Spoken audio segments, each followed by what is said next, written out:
तो फाइनली ढूंढ लिया आपने। हाँ, मुझे उम्मीद थी आप ढूंढ लोगे। आज का ये चैप्टर आपको यार मज़ा दिला देगा, मतलब लिटरली मेरे को खुद पढ़ने में मज़ा आ गया। और अब आपको जो ये चैप्टर पढ़ाने वाला हूँ, एक बार तो थोड़ा सा क्विक बताऊंगा कि क्या मिलेगा हमको, और आपको बहुत प्राउड फील होगा उस चीज़ को लेके। चलो शुरू करते हैं इस चैप्टर को।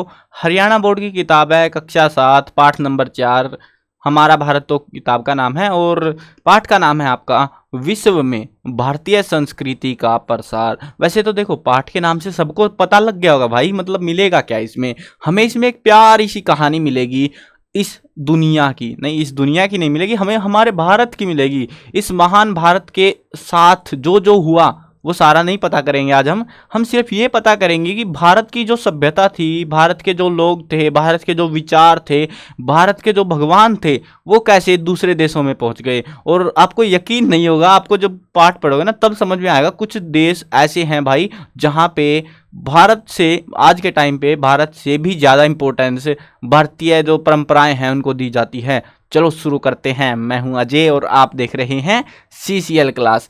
अब चैप्टर का आइडिया लग गया आपको मिलेगा क्या।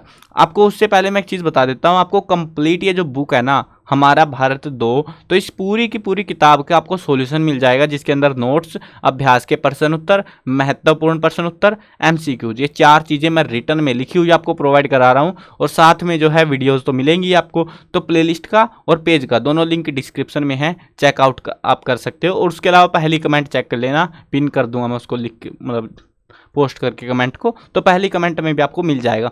चलो अब शुरू करते हैं इस चैप्टर को। चलो देखो यहाँ पे हमको कुछ यातायात के संचार के साधन बता रखे, यातायात या संचार। तो जैसे कि यहाँ पे बस है, ये पैदल पैदल जा रहे हैं, ये टेलीविज़न है, भाई कितनी मेहनत करी होगी इन्होंने फ़ोटो बनाने में, मतलब जीरोक्स कॉपी काट के भी सही से नहीं चिपका रखी इन्होंने, देखो तुम धुंधला धुंधला दिख रहा है सब।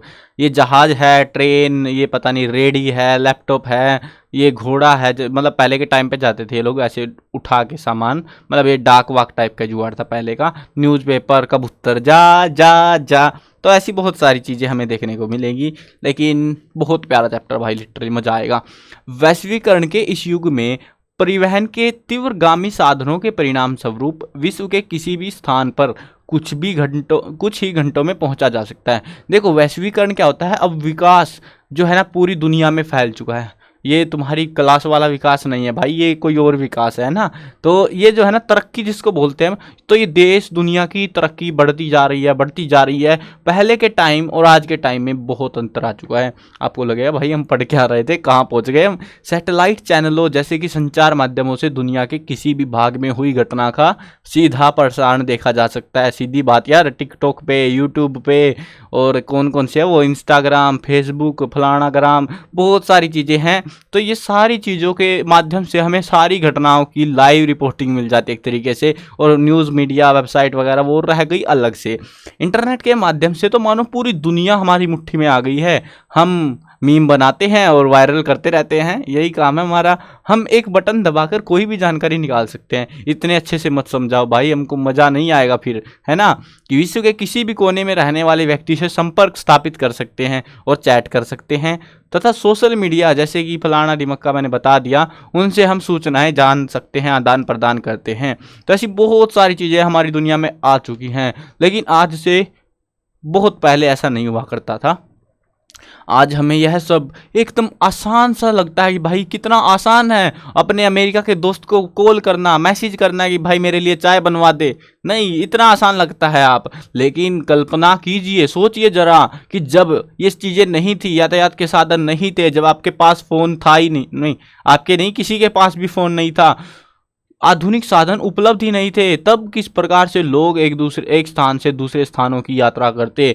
नक्शे भी नाम मात्र हुआ करते थे। आजकल तो गूगल मैप खोला भाई, गाड़ी में बैठो, चलो किसके पास जाना है, उधर से जाना है, चलो टिक्का मार दिया, अपने आप बता देगा इस गली में मुड़ जा, राइट टर्न, लेफ्ट टर्न, फलाना टर्न, यू टर्न, और पहुंच गए आप। अब लेकिन पहले ऐसा नहीं था। पहले आप नक्शे में देख रहे हो, जिसका पढ़ना आना चाहिए आपको, वे एक दूसरे से कैसे संपर्क स्थापित करते थे। आपको जानकर हैरानी होगी कि भारत के प्राचीन काल से ही विश्व के अन्य देशों के साथ व्यापारिक संबंध रहे हैं। भारत जो है हम जानते हैं गरम मसाले, कपड़े, ये चीज़ें जो है विदेशों में भेजा करता था। और भी बहुत सारी चीज़ें थी, प्रसिद्ध थे भारत से कपड़े और गरम मसाले, ठीक है। उस समय भारत जो है पूरे विश्व में बहुत महत्वपूर्ण देश था, क्योंकि ऑलमोस्ट सभी देशों में भारत से सामान जाता था, व्यापारी लोग भारत से सामान लेकर जाते थे। अब जब भारत के लोग जाएंगे तो अपनी बताएंगे भाई हमारे देश में ये था, तुम्हारे देश में इतना महंगा हो रखा है, ये महंगा हो गया भाई, हमारे वहाँ तो फ्री मिलता है। चलो जी, ऐसे करते करते लोगों ने अपनी बातें बतानी शुरू करी, कहानियां बढ़ती गई और दुनिया भर में भारत का नाम रोशन होता चला गया। भारत जो है दक्षिण में 3 ओर से समंदर से घिरा है, जो कि सबको पता है यार, 3 तरफ क्या भारत कैसा है, ऐसा है ना, भारत का नक्शा सबने देखा होगा, थोड़ा सा काम चलाओ नक्शा भाई, एडजस्ट कर लो, ठीक है, ऐसा सा कुछ नक्शा है भारत का। अब इस नक्शे के अंदर से जो है यहाँ पे ये वाला जो हिस्सा है नीचे वाला, मतलब ऊपर वाले हिस्से में, इस वाले हिस्से में तो जमीन जुड़ी हुई है, लेकिन नीचे वाला ये वाला हिस्सा कह लो, ये वाला हिस्सा कह लो, ये वाला 3 डायरेक्शन से जो है पानी से घिरा हुआ है, और इसी वजह से जो है हम पानी में नहीं रहते। फिर भी इसके उत्तर में विशाल हिमालय पर्वत एक ऊंची दीवार के रूप में खड़ा हुआ है, जो भारत को चीन से अलग करता है। ये बाधाएं भी भारत को शेष विश्व के साथ संपर्क स्थापित करने से नहीं रोक पाई। भाई समंदर के बस का नहीं था भारत की तरक्की को रोक पाना।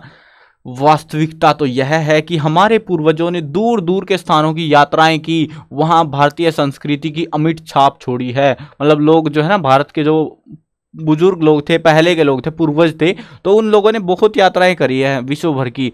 आज विश्व के विभिन्न भाग, विशेष रूप से कह सकते हो दक्षिण पूर्व एशिया, देखो एशिया दिशाएं सबको पता है ना, दिशाओं में तो किसी को शक नहीं है भाई, कि हो सकता है किसी को शक हो जाए। देखो मैं बताता हूँ आसान शब्दों में, ठीक है, आसान शब्दों में समझते हैं दिशाओं को। पहले ये हमारी कौन सी दिशा होती है?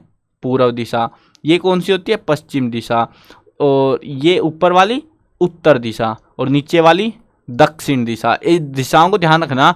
एशिया का सबको पता है, अब एशिया में ही, भारत भी एशिया में ही पड़ता है, तो एशिया ऐसे सा मान लो, ठीक है, ऐसे सा एक द्वीप है, और यहाँ पे छोटा सा भारत है, ऐसे करके ऐसे सा कुछ है, या फिर ऐसे से भी है, आई डोंट नो, ऐसा सा ही कुछ मैप है, काम चलाओ मैप बना रहे हैं हम यहाँ पे।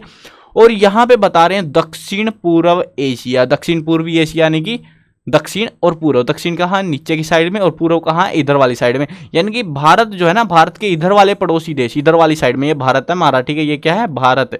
तो इसके पड़ोसी इधर वाले देश मध्य एशिया, यानी कि चाइना वाइना, ठीक है, पूर्वी एशिया, पूर्वी एशिया, पूर्व इधर है ना, एशिया का पूर्वी हिस्सा, यानी कि जापान हो गया, और भी कुछ, चीनी है वैसे तो, यहाँ पे ज़्यादा देश बचे नहीं है आज के टाइम पे, तो ये छुट्रू मुट्रू जितने भी देश हैं यहाँ पे, यहां तक कि यहां से बाहर निकलो तुम, यूरोप में जहां से अंग्रेज आए थे, तो वहां पे भी, यूनान, ऐसे सारे लगभग देशों में भारतीय संस्कृति और सभ्यता की हमें झलक साफ साफ दिखाई पड़ती है कि भारतीय लोग उस टाइम पे कितने वो थे, जो जिसके चलते आज भी हमें पता लगता है कि वहां पे जो चीजें आपको आगे पढ़ने को मिलेंगी ना, उससे आप समझ जाओगे कि भाई भारत में जो है ना, मतलब क्या लीजेंडरी चीजें थी, और जो विदेश तक फैली हुई हैं, आज भी लोग उनको फॉलो करते हैं, उनको मानते हैं। शायद यही कारण है कि दक्षिण पूर्व और दक्षिण एशियाई देश, जिसको आज हम Bharat, Pakistan, Bangladesh, Myanmar, Nepal, Bhutan, Sri Lanka, Maldives, Thailand, Cambodia, Vietnam, Malaysia, Indonesia, कितने सारे देश है भाई। ये जो भारत की संस्कृति है, ये इतने सारे देशों में तो साफ स्पष्ट दिखाई देती है हमको। इसी के कारण जो है इन देशों के लिए जो है इंडीज शब्द का प्रयोग करते हैं। इंडीज जो है ना, भारत की सिंधु घाटी सभ्यता पढ़ी है, शायद पढ़ी होगी 6ठी क्लास में, या सेवन्थ में तो आप अभी आए हो, कोई ना, 6ठी क्लास में आई है वैसे अभी नई वाली किताब में, पुरानी का मेरे को आइडिया नहीं है अभी कहाँ पे क्या था, बट आपने सरस्वती, सिंधु घाटी सभ्यता, इंडस सिविलाइजेशन, कहीं ना कहीं इंग्लिश हिंदी कहीं तो पढ़ी होगी। तो वहाँ पे जो है एक सिंधु नदी हुआ करती थी पहले, बहुत प्रसिद्ध, तो इसी नदी के कारण सिंधु को जो है इंडस कहा जाता था, इंडस रिवर, इंग्लिश वालों को, जिनको इंग्लिश में पढ़ा होगा, इंडस रिवर कहते थे। तो इसी कारण से जो है इंडीज कहा जाने लगा इन सारे देशों को कि ये इंडीज का एरिया है। यह इस बात का परिचायक है कि इन देशों पर भारतीय संस्कृति का कितना गहरा प्रभाव रहा है। यह बात भी विशेष रूप से उल्लेखनीय है कि भारतीयों ने कभी भी अपनी संस्कृति और विचारों को किसी पर बलपूर्वक थोपने का प्रयास नहीं किया, जबरदस्ती नहीं करी उन्होंने अंग्रेजों की तरह। अंग्रेजों ने क्या करा था, भारत में आए, अपने ईसाई धर्म का प्रचार करने के लिए जबरदस्ती लोगों को लालच दिया, मारा, कूटा, पिटाई करी, ताकि ये वो अपना जो है हिंदू धर्म को त्याग कर, या मुस्लिम धर्म को त्याग कर उनके ईसाई धर्म को अपना ले। अब भारत वालों ने ऐसा कभी नहीं किया, किसी पे जबरदस्ती उसको नहीं थोपा गया। अन्य देशों के लोगों ने भारत के सांस्कृतिक और आध्यात्मिक मूल्यों को अपनी इच्छा से अपनाया और आत्मसात किया है, यानी कि अपनी आत्मा से उनको माना है, दिल से उसको माना है, वो किसी से जबरदस्ती ऐसे मनवाया नहीं गया है। यहाँ पे गतिविधि है भाई, हम नहीं पढ़ रहे, चलो छोड़ो। इस अध्याय में अभी तक अध्याय शुरू हुआ नहीं है भाई, अध्याय तो अब शुरू होगा, अभी तक तो हम मजे ले रहे थे बस कहानी के। अब यहाँ पे चैप्टर में कोई डिफिकल्ट नहीं है, मतलब ऐसे नहीं कह सकते भाई कोई डिफिकल्ट क्वेश्चन है, डिफिकल्ट टॉपिक है, बहुत प्यारे प्यारे आसान आसान से टॉपिक है। इस अध्याय में हम जानेंगे कि किस प्रकार विश्व के विभिन्न भागों में भारतीय संस्कृति का प्रसार हुआ, यानी कि भारतीय जो संस्कृति है जिससे आप रूबरू हो, क्योंकि तुम भारत में ही तो रह रहे हो भाई, तो ये जो संस्कृति है ये विश्व भर में, दुनिया भर में कैसे फैल गई। ये जो देश थे शुरुआत में हमने थोड़ी देर पहले अभी पढ़े थे, तो इतने सारे देशों में ये सभ्यता कैसे फैल गई, भारतीय संस्कृति कैसे फैली। उसके अलावा जो है तथ्य और उदाहरणों के माध्यम से हम समझने का प्रयास करेंगे कि इसका वहाँ की संस्कृति पर क्या प्रभाव पड़ा। वैसे उससे पहले जो मैं आपसे एक क्वेश्चन पूछता हूँ, क्या आपको जो है संस्कृत की किताब मिली हुई है? अरे सबको मिली हुई है भाई, मजाक कर रहा हूँ। तो वो जो किताब है क्या आपको वो अच्छी लगती है या नहीं लगती? सिंपल सिंपल बताना, कमेंट में बताना मेरे को, ठीक है? मैं आपके कमेंट का वेट करूंगा। तो यहाँ पे जो है अब आगे बढ़ते हैं। भारतीय संस्कृति, आप सोच रहे हो भाई ऐसा बीच में सवाल क्या पूछ लिया, मतलब संस्कृत का क्या लॉजिक आ गया? अभी आपको चैप्टर पढ़ोगे ना तब समझ आएगा। Sanskrit is very very important language in the previous time, यानी कि बहुत सौ साल पहले बहुत महत्वपूर्ण हुआ करती थी संस्कृत। टाइम बदलता गया और हम हिंदीवादी बन गए या अंग्रेज बन गए हम। भारतीय संस्कृति के प्रसार में व्यापारियों, विदेशी यात्रियों, धर्म प्रचारकों, राजदूतों और विद्वानों की क्या भूमिका थी? मतलब बहुत सारे कैटेगरी के अलग अलग टाइप के जो लोग हैं उन्होंने भारतीय संस्कृति का प्रचार प्रसार किया। वो कैसे किया वो हम समझते हैं। पहले है व्यापार। व्यापार समझते हैं, सब लोग समझते हैं यार व्यापार क्या होता है। व्यापार मतलब ऐसे सामान अपने देश से भेजो, दूसरे से पैसा लेके आओ, या पैसा भेजो सामान मंगाओ दूसरे देश से, तो उसको व्यापार कहा जाता है।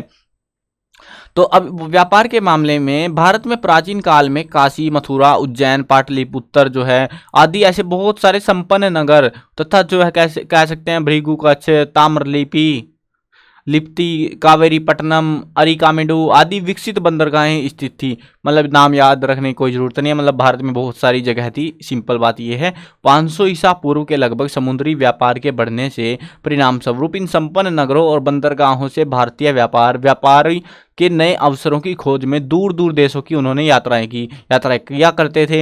ये व्यापारी जहां पर भी गए भारतीय संस्कृति और मूल्यों को अपने साथ लेके गए, यानी कि जो जो उनकी परंपराएं थी वो उसी को फॉलो करते थे वहां जाने के बाद भी। उनमें से कुछ व्यापारी तो उन्हीं देशों में जाके बस गए भाई, बोले हम तो यहीं पे घर बनाएंगे, हरियाली, ग्रीन फील्ड्स, बहुत प्यारी जगह है यार, मैं तो यहीं रहूंगा, मैं नहीं जा रहा भारत वापिस।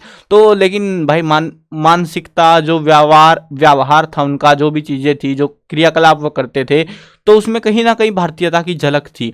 और इसी प्रकार व्यापारियों ने भारतीय वस्तुओं के व्यापार के साथ साथ भारतीय संस्कृति के वाहक के रूप में भी एक महत्वपूर्ण भूमिका निभाई। यानी कि उन्होंने क्या करा, सिंपल बात है, वो गए वहां पे बस गए और उसके बाद में लोगों को बताया भाई हमारे देश में ऐसे था वैसे था ये वो, और उससे लोग कहीं ना कहीं इंप्रेस होते चले गए, भाई भारत में ऐसा क्या है, चलो हम भी जाके देखते हैं एक बार भारत में क्या है। अब भारत वालों तुम बताओ तुम्हें क्या लगता है भारत में, है ना?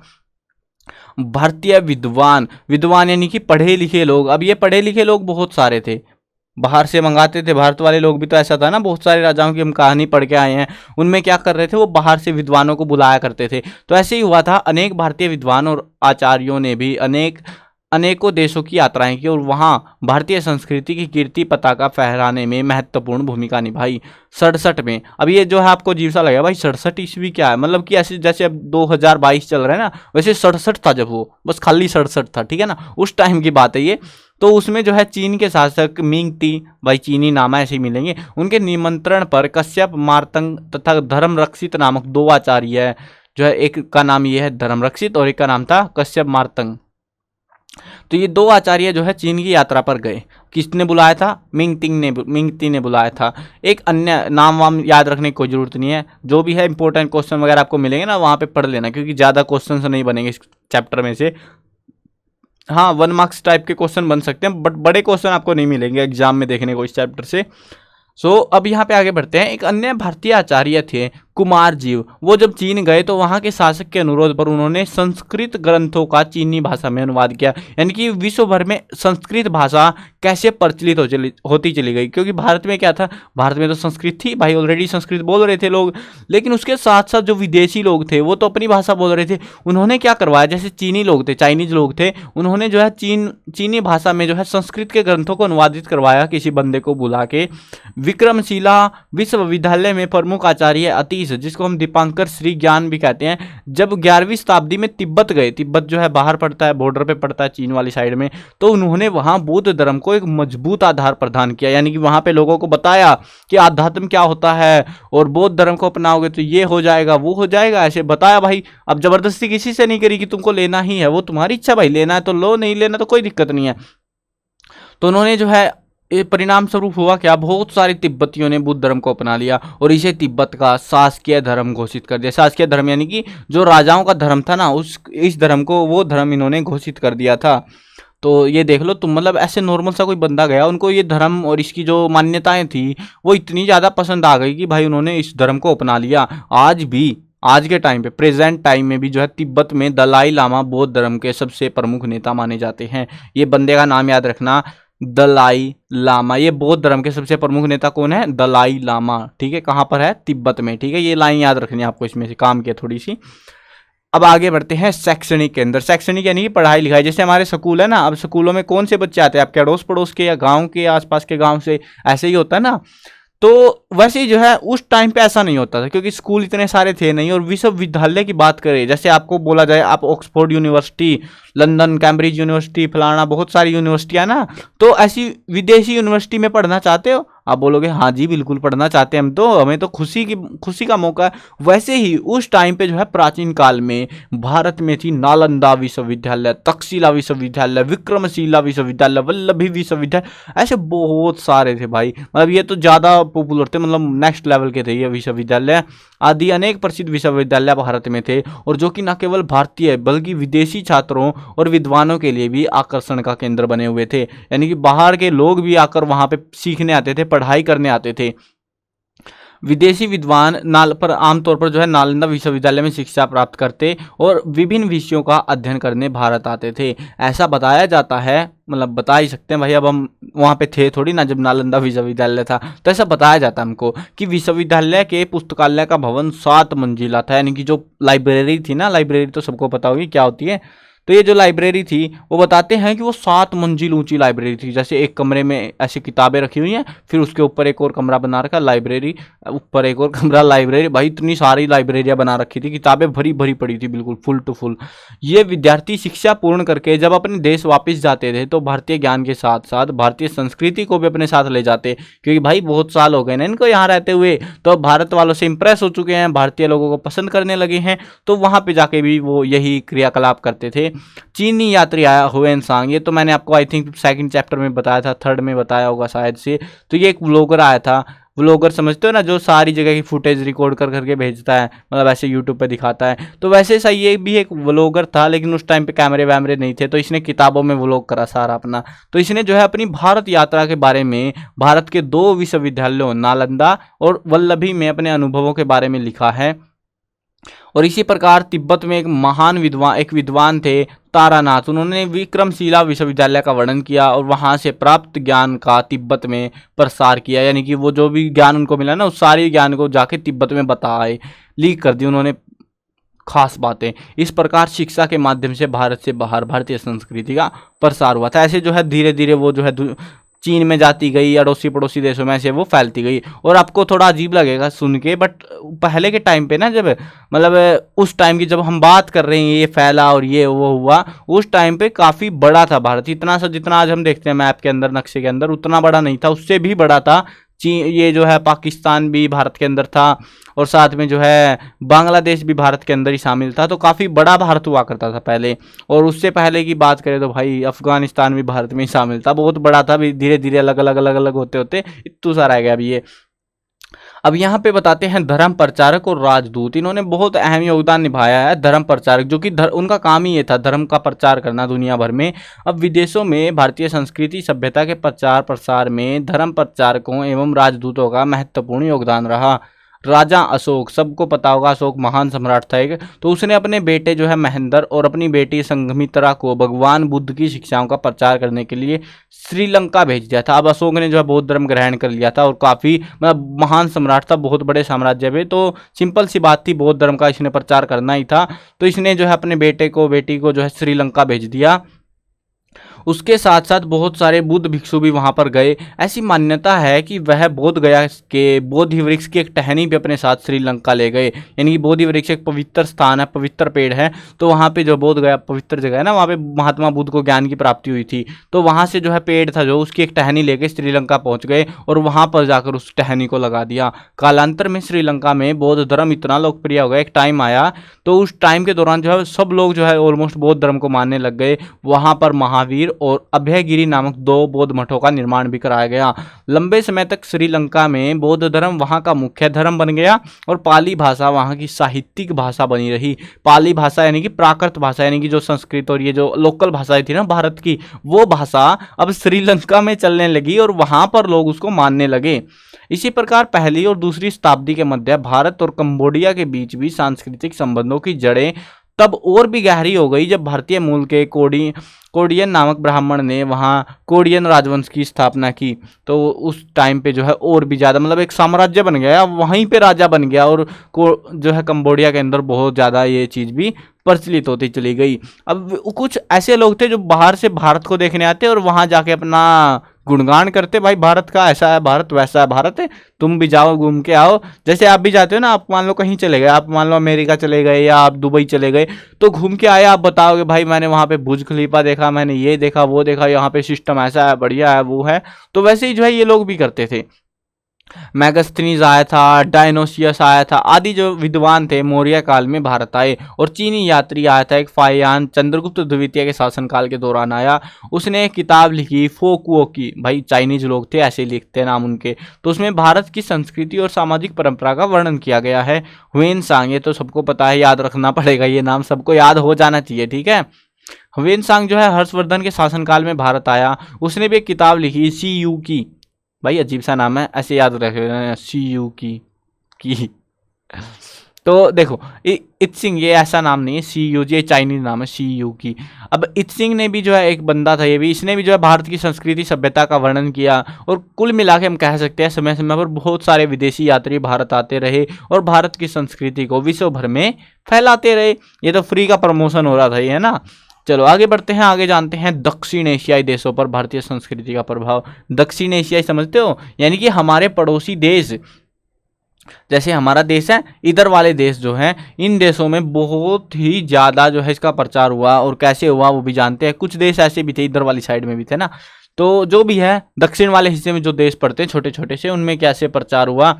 भाषाई प्रभाव, क्या क्या हमें देखने को मिलते हैं, क्या प्रभाव पड़े।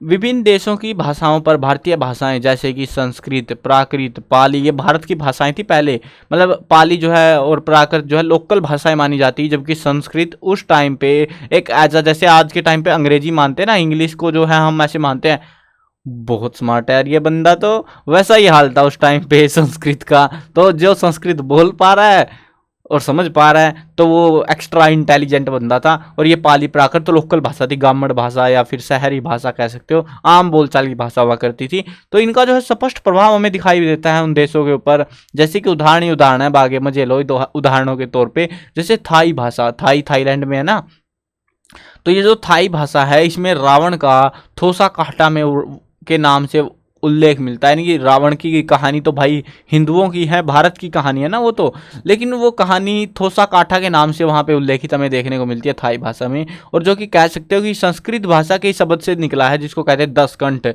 10 कंठ यानी कि 10 सिर, उसका जो है थाई संस्करण जिसको कहते हैं 10 कंठ वाला, थाई में भी उसको यही कहते हैं थोसा काटा। इसी प्रकार जो है थाईलैंड के राजा भूमि बोल अदुलायदेज, ये जो नाम है ये संस्कार, इसका जो है संस्कृत शब्द है अतुल्य तेज, इसका ही ये थाई रूप है। मतलब थोड़ा सा मॉडिफाई कर देते हैं नाम को और वो थाई में बना देते हैं।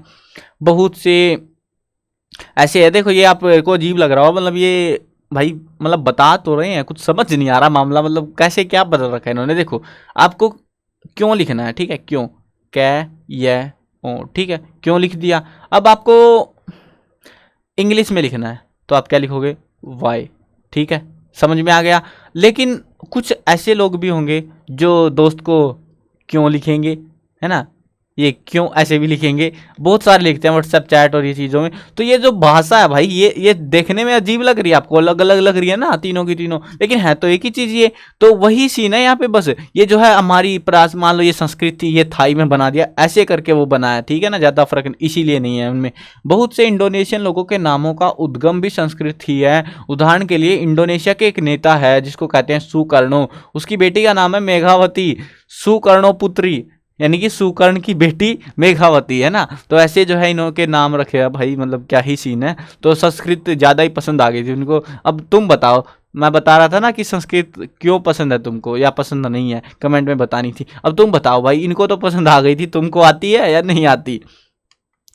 चलो आगे बढ़ते हैं। विभिन्न स्थानों का नामकरण संस्कृत भाषा में ही किया गया है। अभी संस्कृत संस्कृति मिलेगी आपको हर जगह, क्यों मिलेगी, क्योंकि उस टाइम पे ये स्टैंडर्ड बिल्कुल हाई लेवल की लैंग्वेज मानी जाती थी। उदाहरण के लिए कहें तो लंबे समय तक जो है दक्षिण पूर्व एशिया को सुवर्ण भूमि या फिर जो है सुवर्ण द्वीप के नाम से पुकारा जाता रहा है। यानी कि सुवर्ण भूमि यानी कि सोने की या स्वर्ग जैसी भूमि भी कई जगहों पे जिक्र मिलता है, या सोने की जमीन, सोना, क्योंकि सोना निकलता नहीं था, बहुत अच्छी पैदावार यहाँ होती थी, उसकी वजह से उसको स्वर्ण भूमि कहते थे।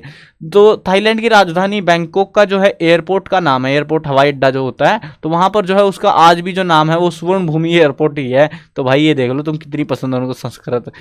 इंडोनेशिया की राजधानी जकार्ता, सबने सुनी होगी, नहीं सुनी कोई बात नहीं, संस्कृत शब्द है जयाकृता है, इससे निकली हुई है, इसी से जो है इसको जकार्ता बना दिया। फिर इसी प्रकार जो है इंडोनेशिया के जावा का नाम संस्कृत के शब्द जावा द्वीप से लिया गया है, जिसका शाब्दिक अर्थ होता है यव, यानी कि जौ के आकार का द्वीप। अब ये जौ क्या होता है, जैसे गेहूं होता है ना, नवरात्रे देखोगे, नवरात्रे में एक ऐसा बीज सा ही आता है, एक ऐसा सा बीज ही आता है, तो मतलब गेहूं के जैसा ही होता है, गेहूं के टाइम पे उगता है, तो उसको जौ कहते हैं, तो उसके आकार का, ठीक है। तो वो जो है उसके आकार का द्वीप था, तो इसीलिए उसको ऐसा नाम दिया गया है। वर्तमान में भी विभिन्न स्थानों के नामकरण में संस्कृत भाषा के शब्दों का प्रयोग बहुतायत में किया जाता है। यानी कि देखो, पहले संस्कृत चलती थी, ठीक है भाई, मानते हैं संस्कृत चलती थी, भारत में भी चलती थी, वहां पे भी चलने लग गई, कोई बात नहीं। लेकिन भाई आज तो हम हिंदी पढ़ते हैं, अंग्रेज बन गए हैं, लेकिन इन लोगों ने अंग्रेजी नहीं अडॉप्ट करी, इन लोगों ने हिंदी अडॉप्ट नहीं करी, आज भी इनके नाम संस्कृत पे ही चल रहे हैं। देखो उदाहरण के तौर पे बताएं, 1962 में हम लोग तो हिंदी इंग्लिश में आ गए थे, लेकिन ये इंडोनेशिया के न्यू गिनीज का नाम बदलकर जयापुर रखा गया था। इसी प्रकार जो है ऑरेंज पर्वत को जय विजय पर्वत कर दिया। इंडोनेशिया के रक्षा मंत्रालय और खेल मंत्रालय को युद्ध ग्रह का नाम तथा क्रीड़ा भक्ति, ये तो फुल्ली फील दे रहा भाई, क्रीड़ा संस्कृत शब्द है ना, तो क्रीड़ा भक्ति जैसे संस्कृत नामों से हम उनको पुकारते हैं। भाई क्या ही सीन है, मतलब कुछ ज्यादा पसंद आ गई मुझे लग रहा है इनको। और ये क्या चीज है भाई, ये बीच में ये कहां से आ गया, भाई ये बैंकॉक, ये कहाँ से आ गया भाई, ये बैंकॉक का चित्र, अच्छा पाठ में, ठीक ठीक, मैं सोच रहा भाई ऐड मतलब मैं पढ़ा रहा, फील आ रही थी, मजा आ रहा था, ये बीच में मुझे लगा ऐड आ गई कहीं से तो यार क्या ही बोले, चलो कोई बात नहीं, मैं तभी सोच रहा हूँ मतलब ये आ क्या गया बीच में। चलो आगे बढ़ते हैं। 1999 में मलेशिया द्वारा अपनी राजकीय सीट का नाम बदलकर जो है पुत्रजय रख दिया गया। मलेशिया की राजधानी का नाम क्या है, कुआलालंपुर, अजीब सा नाम है, कोई बात नहीं। जो संस्कृत शब्द के चोलानामपुरम यानी कि चोलों का शहर का ही मलेशियाई संस्करण है, उसको मलेशियाई भाषा में बदल के और ये रख दिया। मलेशिया में ही एक पर्वतीय स्थल है जिसका नाम है सुंगई पटनी, जो संस्कृत शब्द श्रिंगमपट्टनम से लिया गया है। और ये सारे उदाहरण आपने को देखने को मिले, इन सबसे एक बात का पता लगता है कि बहुत सारे देशों की भारतीय भाषा संस्कृत से प्रभावित रही है, संस्कृत से कुछ ज़्यादा इंप्रेस हो गए वो लोग। तुम भले ही हो ना हो कोई बात नहीं, लेकिन वो लोग तो हो गए भाई इंप्रेस। चलो अब से मैं भी संस्कृत बोलूँ, है ना। धार्मिक प्रभाव, भारतीय धर्म प्रचारकों, बौद्ध भिक्षुओं, व्यापारियों और विदेशी यात्रियों के माध्यम से विश्व के विभिन्न भागों में हिंदू धर्म और बौद्ध धर्म का व्यापक प्रसार हुआ तथा वे वहाँ की संस्कृति का अभिन्न अंग बन गए। आज भी Nepal, Bhutan, Sri Lanka, Tibet, Myanmar, Cambodia, Thailand, Vietnam, Indonesia, Malaysia, यहाँ तक कि जापान, कोरिया, चीन ऐसे बड़े देशों में भी आज भी जो है हिंदू और बौद्ध धर्म को मानने वाले लोगों की बहुत अधिक संख्या संख्या है। इन देशों में जो है हिंदू मंदिर बनाए गए, बौद्ध स्तूप, रामायण, महाभारत जैसे धार्मिक ग्रंथ, जातक कथाएं, ये हिंदू की बहुत प्रसिद्ध कथाएं हैं, तो ये जातक कथाएं भी, भारतीय पौराणिक कथाओं के अनेक प्रसंगों से जुड़े पात्रों, विभिन्न स्थानों का नामकरण, भारतीय जीवन पद्धति, रीति रिवाज, आध्यात्मिक मूल्यों के प्रमाण स्पष्ट रूप से दिखाई पड़ते हैं। वर्तमान समय में कनाडा में सिख समुदाय के प्रभावी होने से गुरुमुखी भाषा को दूसरी राष्ट्रीय भाषा माना गया है। ये देखो तुम भारत वाले भाई अलग ही टसन में चल रहे होंगे आज, तो है ना, खुशी आ रही होगी भाई, सारे देश हमारी लैंग्वेज को इतना फॉलो कर रहे हैं, हमारी परंपरा को इतना मानते हैं, जो कि नहीं पता होगा आपको कि ऐसा भी है ना। चलो आगे बढ़ते हैं। ये मस्त कहानी है, ये मजा आएगा ये जान के आपको। मंदिरों की कहानी बहुत मनोरंजक होती है, क्योंकि भारत मंदिरों का घर रहा है भाई, मंदिर ही मंदिर है भारत के अंदर है, तो ऐसे ही मंदिर दूसरे देशों में फैला दिए भारत वालों ने। अब क्या हुआ, कंबोडिया में स्थित है एक अंगकोर वाट का विष्णु मंदिर, ये बहुत प्रसिद्ध मंदिर है, और आपसे पूछ सकते हैं एग्जाम में कि अंगकोर वाट का मंदिर कहाँ पर स्थित है, कहाँ पर है, कंबोडिया में। या ऐसे पूछ लेंगे अंगकोर वाट का मंदिर किस भगवान का है, कौन से का है, विष्णु भगवान का, ठीक है। तो विश्व का सबसे बड़ा मंदिर है, इसीलिए फेमस है, ठीक है ना, याद रखना। ये फोटो दे रखी है हमको, अंगकोर वाट का मंदिर, कंबोडिया। यह मंदिर विश्व का सबसे बड़ा है, इसीलिए इसको याद रखना है आपको, एग्जाम में पूछ सकते हैं। यह मंदिर भगवान विष्णु को समर्पित है, और इस मंदिर की दीवारों पर रामायण, महाभारत, पौराणिक आख्यानों के विभिन्न प्रसंगों का सुंदर चित्रण किया गया है।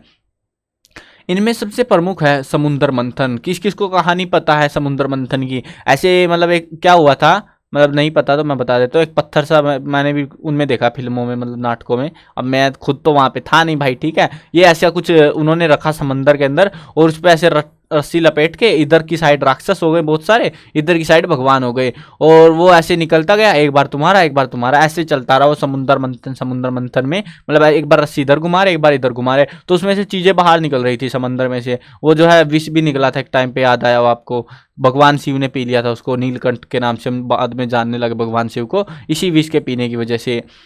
तो उसके बाद में जो है अमृत निकला भगवानों की साइड में, फिर बवाल मच गया अलग ही लेवल का। तो भाई अमृत, अमर हो जाते बंदे, तो राक्षस सोच रहे हम अमर होंगे, तो बहुत बड़ा बवाल था। तो वो कहानी है बहुत प्यारी सी, वो समुद्र मंथन की कहानी है, उसका भी चित्रण यहाँ पे देखने को मिलता है। इस मंदिर को यूनेस्को द्वारा, यूनेस्को जो है ना एक मतलब ऐसे बताती है कि ये मंदिर काम का है, ये काम का नहीं है, मतलब कि ये बोल सकते हो बहुत इंपॉर्टेंट है इतिहास के मायने से। तो ये इसके द्वारा जो है विश्व विरासत के रूप में इसको मान्यता दे दी गई है। तो ये देख लो भाई, भारत में नहीं है ये मंदिर, कंबोडिया में है, उसके बावजूद इतनी सारी चीजें वहां पे आपको देखने को मिलती है उस मंदिर में। तो समझ लो वहां पे कितना रुतबा रहा होगा उस टाइम पे भारत वालों का। एक फैक्ट भी दे रखा है, फैक्ट में से मैं सोचता था पहले कि एग्जाम में नहीं देंगे, बट फैक्ट में से एग्जाम में देते हैं, तो छोड़ना नहीं फैक्ट्स को भी। अंगकोर वाट मंदिर का निर्माण 12वीं शताब्दी की शुरुआत में खमेर राजा सूर्यवर्मन द्वितीय द्वारा अपने राज्य मंदिर के रूप में करवाया गया। राज्य मंदिर होता है राज्य का सबसे बड़ा मंदिर, या फिर पवित्र मंदिर, धार्मिक मंदिर, कि सब लोगों को यहीं पे आना है। तो ऐसा सा मंदिर जो है इन्होंने बनवाया था सूर्यवर्मन द्वितीय ने। तो आगे बढ़ते हैं। इंडोनेशिया के जावा में स्थित बोरोबदूर मंदिर, ये देखो, ये फोटो देखो भाई, क्या लिजेंडरी मंदिर बना हुआ है, चारों तरफ जंगल ही जंगल, और बीच में इतना बड़ा मंदिर भाई, बहुत बड़ा है ये, ऐसे फोटो में छुटकू सा दिख रहा है आपको, वो बहुत बड़ा मंदिर है बोरोबदूर मंदिर, इंडोनेशिया में। विश्व का सबसे बड़ा बौद्ध मंदिर है ये, मतलब बौद्ध धर्म भी जो है भारत से ही चला था ना। महात्मा बुद्ध की कहानी पढ़ी होगी कहीं ना कहीं आपने, नहीं पढ़ी तो फिल्म देख लेना, फिल्म भी बना रखी है भाई उसके ऊपर। तो यह मंदिर जो है भगवान बुद्ध को समर्पित बौद्ध धर्म का एक प्रमुख तीर्थ स्थल है, जिसे भगवान बुद्ध की विभिन्न मुद्राओं वाली 504 मूर्तियों में सुसज्जित किया गया। यानी कि इस मंदिर के अंदर 504 मूर्तियां लगाई गई है, और इसको भी यूनेस्को वाले आए और बोले भाई साहब ये काम का है, इसको तोड़ मत देना तुम, ठीक है।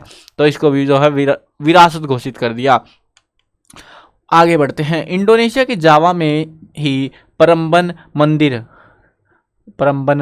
मंदिर जो है स्थित है, जो कि हिंदू त्रिमूर्ति यानी 3 मूर्तियां, ब्रह्मा, विष्णु और शिव की जो है मूर्तियों को स्थापित किया गया है। 3 देवताओं के मंदिरों के सामने उनको उनके वाहनों क्रमशः, जैसे कि हंस, गरुड़ और नंदी, जैसे भगवान शिव का नंदी है ना, वैसे विष्णु का गरुड़ है, ब्रह्मा का हंस है, ऐसे जो है इनके जो है वाहनों को भी के भी मंदिर यहाँ पे बनवाए गए हैं। दोनों पंक्तियों के मध्य दुर्गा गणेश को समर्पित मतलब गणेश को समर्पित 2 मंदिर, यानी कि 2 मंदिर यहाँ बीच में बना रखे हैं। इन 8 मुख्य मंदिरों के अतिरिक्त 240 छोटे मंदिर भी है। भाई सारे मंदिरों में घूम के आना पड़ेगा लग रहा है मुझे तो इंडोनेशिया में, मतलब पूरा शहर घुमाऊंगा मैं। 240 मंदिर तो कम नहीं होते यार, लाइन वाइज बना रखे। ये देखो तुम, ये पशुपतिनाथ का काठमांडू में नेपाल के अंदर मंदिर बना हुआ है। तो देखते हैं, आगे बढ़ते हैं। मलेशिया में स्थित बातू गुफाएं भारत से बाहर स्थित अत्यंत लोकप्रिय हिंदू मंदिरों में एक मानी जाती है, जो भगवान मुरुगन यानी कि कार्तिकेय को समर्पित है। किस किस को पता है कार्तिकेय कौन है? नहीं पता, कोई बात नहीं भाई, सोचने की दिक्कत ही नहीं है। भगवान शिव के बेटे थे ना, तो उन्हीं की जो है ये वहां पे मंदिर बनाया गया मलेशिया के अंदर, बहुत प्रसिद्ध है ये भी। थाईलैंड में स्थित जो है एरावन मंदिर है एक। भारत के राजस्थान में पुष्कर मंदिर के अतिरिक्त, भारत का राजस्थान हरियाणा के साइड में ही पड़ता है ना, तो वहाँ पे जो है एक पुष्कर मंदिर है, ब्रह्मा का मंदिर है वो, भगवान ब्रह्मा का, वो जो है इकलौता मंदिर है भारत के अंदर। और उसके अलावा जो है दूसरा जो मंदिर है एरावन मंदिर है। इसके अतिरिक्त भारत से बाहर ब्रह्मा जी का एकमात्र मंदिर है, वो अकेला मंदिर है जो कि भगवान ब्रह्मा को समर्पित है। नेपाल की राजधानी काठमांडू में स्थित पशुपतिनाथ का मंदिर प्रसिद्ध मंदिर भगवान शिव को समर्पित है, यानी कि काठमांडू में भोलेनाथ के पुजारी रहते हैं आज भी और भोलेनाथ की पूजा करते हैं। पौराणिक पात्र, यानी कि पहले की जो चीजें थी, जो भी कुछ कागज वागज जो भी चीजें थी, उनमें क्या सीन था वो भी देख लेते थोड़े से। विश्व के अनेक देशों में सनातन धर्म, सनातन यानी हिंदू धर्म की बात हो रही है यहाँ पे, तो हिंदू धर्म ग्रंथों और पुराणों से संबंधित विभिन्न पात्रों को विशेष महत्व दिया गया, जो वहाँ के जनमानस के अवचेतन में भारतीय संस्कृति की गहरी छाप का स्पष्ट प्रमाण है। आगे बढ़ते हैं। कंबोडिया के राष्ट्रीय ध्वज, झंडा है जो भाई, हमारे झंडा कैसा है सबको याद होगा, अपना झंडा तो देश का, तो उस झंडे पे तो ठीक है भाई कुछ नहीं ज्यादा छपा हुआ, बट कंबोडिया के राष्ट्रीय ध्वज पर अंगकोरवाट मंदिर की प्रतिकृति अंकित की गई है। और ये देखो, ये है वो झंडा, इसके ऊपर ये मंदिर छाप रखा है भाई इन लोगों ने सीधे सरेआम, अंगकोरवाट का मंदिर। और ये शायद हम पढ़ के आए थे ना अंगकोरवाट का मंदिर, कहीं फोटो भी आया था बीच में, रुको मैं दिखाता हूँ अगर आया होगा तो। सब मुझे लग रहा है ये देखो, ये वाला मंदिर की बात हो रही है ना, विष्णु का मंदिर है ये देखो, भगवान विष्णु। और इस मंदिर को यहाँ पे इन्होंने, इतना प्रसिद्ध है तो इसीलिए इन्होंने अपने झंडे में चिपका लिया इसको। इंडोनेशिया की राष्ट्रीय विमान सेवा का नाम भगवान विष्णु के वाहन के नाम पर गरुड़ इंडोनेशिया रखा गया है। ये देखो तुम, कितनी मान्यता भाई, भारत वाले करते हैं इतनी मान्यता। इंडोनेशिया के करेंसी नोट, यानी कि भारत वाले नोट पे कौन मिलता है? महात्मा गांधी। इनके नोट पे देखो तुम, भगवान गणेश का चित्र छाप रखा है इन्होंने, तथा वहां के राष्ट्रपति भवन के मुख्य द्वार पर गणेश जी की मूर्ति स्थापित करी गई है। ये देखो भाई, कितने अच्छे भगत है भगवान के, हम जैसे भी नहीं है, हम मतलब कमजोर होते चले गए भक्ति में शायद, बट ये लोग तो कुछ अलग ही लेवल पे पहुंचे हुए हैं। ये कौन है? करेंसी नोट पर भगवान गणेश का चित्र, ये भगवान गणेश है भाई, पहचान में नहीं आ रहे।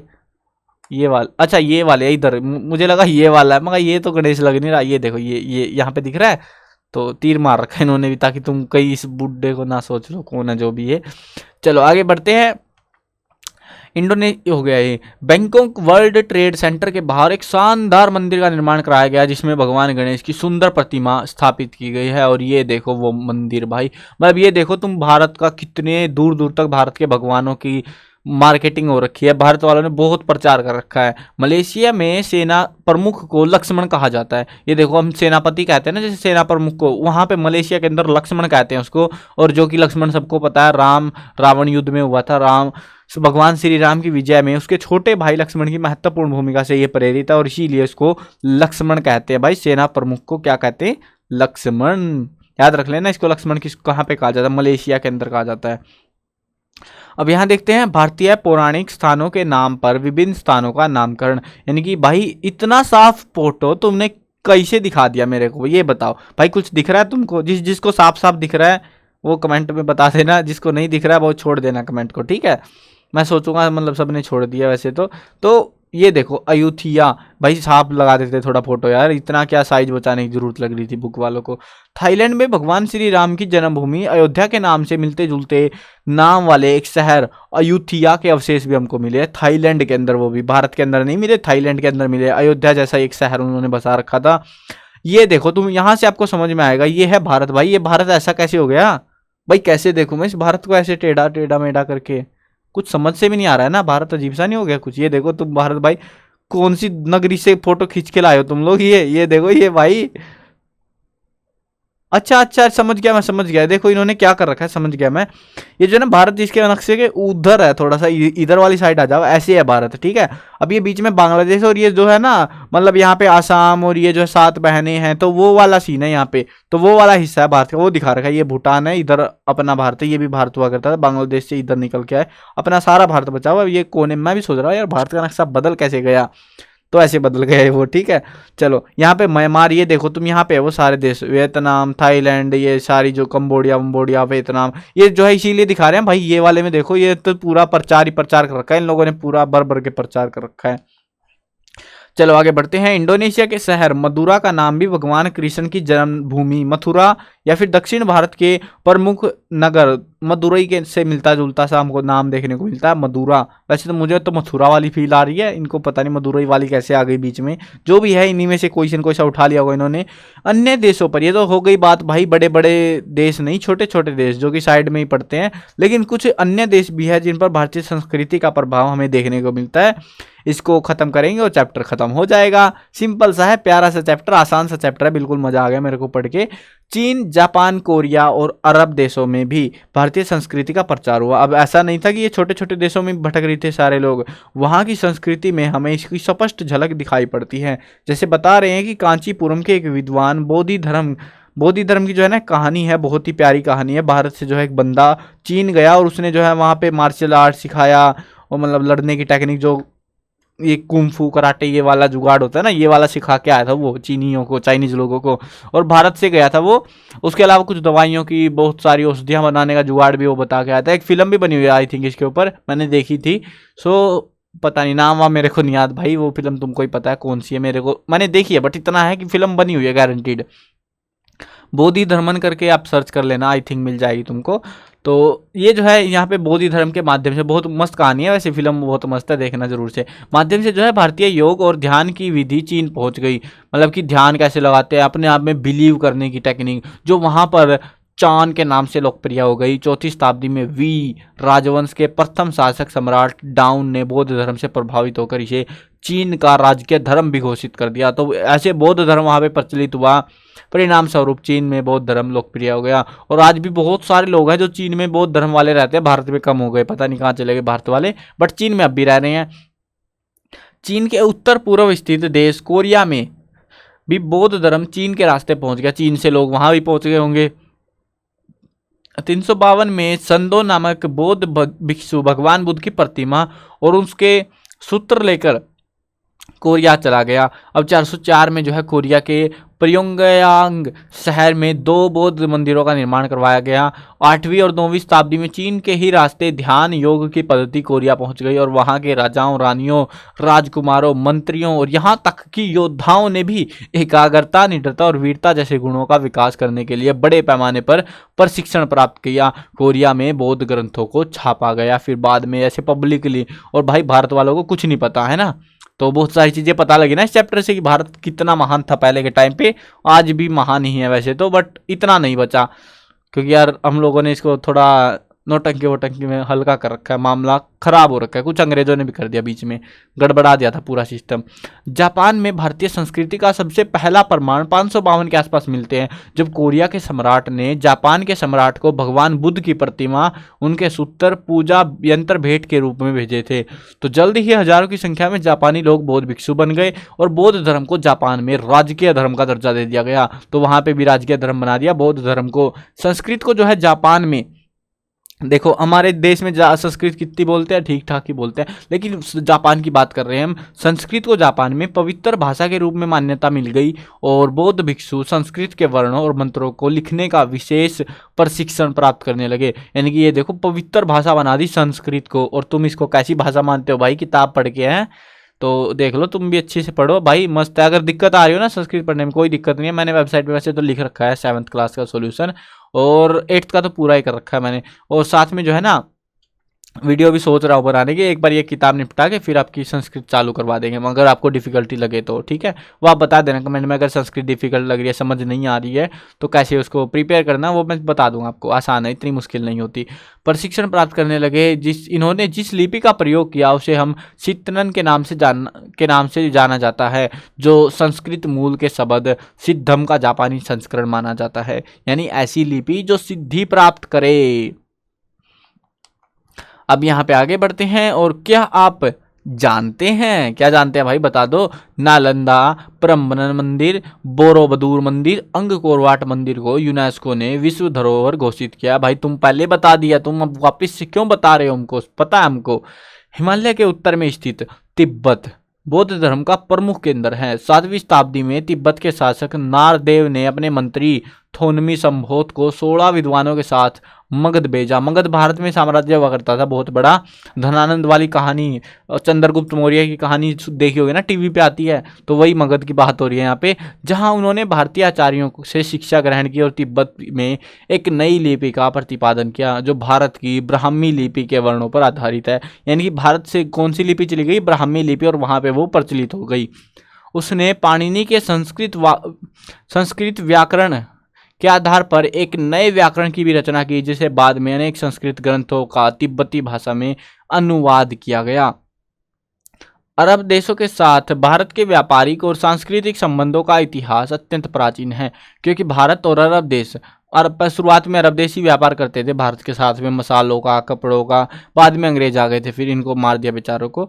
तो ये जो है ना शुरुआत से करते आ रहे थे। अब अरब देश जो है स्थल और समुद्री दोनों रास्तों से जुड़े हुए थे। खगोल विज्ञान का प्रसिद्ध ग्रंथ ब्रह्मस्फुट सिद्धांत, ये जो है अरब देशों में सिंधिनी के नाम से जाना जाता है। भारतीय गणित को अरब देशों में हिंदीसा यानी कि हिंद से लिया गया, हिंदुस्तान से लिया गया के नाम से पुकारा जाता है। ये देखो भाई, भारत का मैथ भी इतना पावरफुल था उस टाइम पे। भारतीय दशमलव प्रणाली और शून्य का सिद्धांत, जो कि आर्यभट्ट ने ढूंढा था, शून्य वाला जुगाड़। पहले हम 10 नहीं लिखते थे, पता नहीं क्या लिखते होंगे, आई डोंट नो, बट 9 के बाद कुछ आता होगा। और फिर जो है शून्य नहीं लगाते थे उसमें, 10 बोलते थे, ऐसे तो नहीं लिखते थे 10 फिर 11 है, ऐसे भी हो सकता है, भरोसा नहीं है। तो जो भी था, जीरो का नहीं पता था, मतलब 10 को डिनोट कैसे करें, तो वो आर्यभट्ट ने डिस्कवर करके, मतलब ऐसे बता के वो जीरो चल पड़ी थी। फिर अरब लोगों ने भारतीयों के संपर्क से ही सीखा था ये सारी चीज़ें। भारतीय चिकित्सा पद्धति पर आधारित अनेक ग्रंथों का अरबी भाषा में अनुवाद किया गया। मतलब भारत वाले जो है ना, पहले के टाइम पे जो चिकित्सक थे, जो वैद्य वगैरह थे, वो इतने ज़्यादा ही प्रचलित थे कुछ अलग लेवल पे। इस प्रकार हमने देखा, पाठ खत्म हो गया वैसे आपका, मतलब यहाँ पे थोड़ी सी बताएंगे बस, ये खत्म हो गया, लास्ट पेज आपका। तो इस प्रकार हमने देखा कि भारतीय संस्कृति, सभ्यता, ज्ञान, दर्शन, धर्म और भाषा का विभिन्न देशों की संस्कृतियों पर गहरा प्रभाव पड़ा। हजारों वर्ष बीत जाने के बाद भी इन देशों में भारतीय संस्कृति की छाप हमें साफ स्पष्ट दिखाई पड़ती है। यह न केवल हमारी संस्कृति की उत्कृष्टता का परिचायक है, बल्कि भारतीय जीवन पद्धति का मुख्य आधार वसुधैव कुटुंबकम के सिद्धांत का भी जीवंत उदाहरण हमें देखने को मिलता है। अब यहाँ पे याद रखने योग्य काम की बातें हमको बता रहे हैं बस, और कुछ नहीं। देखो, प्राचीन काल से विभिन्न माध्यमों से भारतीय संस्कृति का विश्व के अनेक भागों में प्रचार हुआ। अनेक संस्कृत ग्रंथों का विभिन्न देशों की भाषाओं में अनुवाद किया गया था। रामायण, महाभारत जैसे ग्रंथ अनेक देशों में लोकप्रिय हो गए। अनेक देशों में हिंदू और बौद्ध धर्म को प्रमुख धर्म के रूप में मान्यता दी गई। यहाँ पे बताते हैं, प्राचीन काल से ही भारत शिक्षा का प्रमुख केंद्र था, और यहाँ के शिक्षण संस्थान अपने उच्च सैनिक मानदंडों के कारण विदेशी विद्यार्थियों के लिए आकर्षण का केंद्र बने रहे। विदेशी विद्यार्थी भारतीय संस्कृति के वाहक बन गए, यानी कि इस भारतीय संस्कृति को विदेश तक फैलाया। भारतीय संस्कृति से प्रभावित होकर अनेक देशों में हिंदू और बौद्ध मंदिरों का निर्माण किया गया।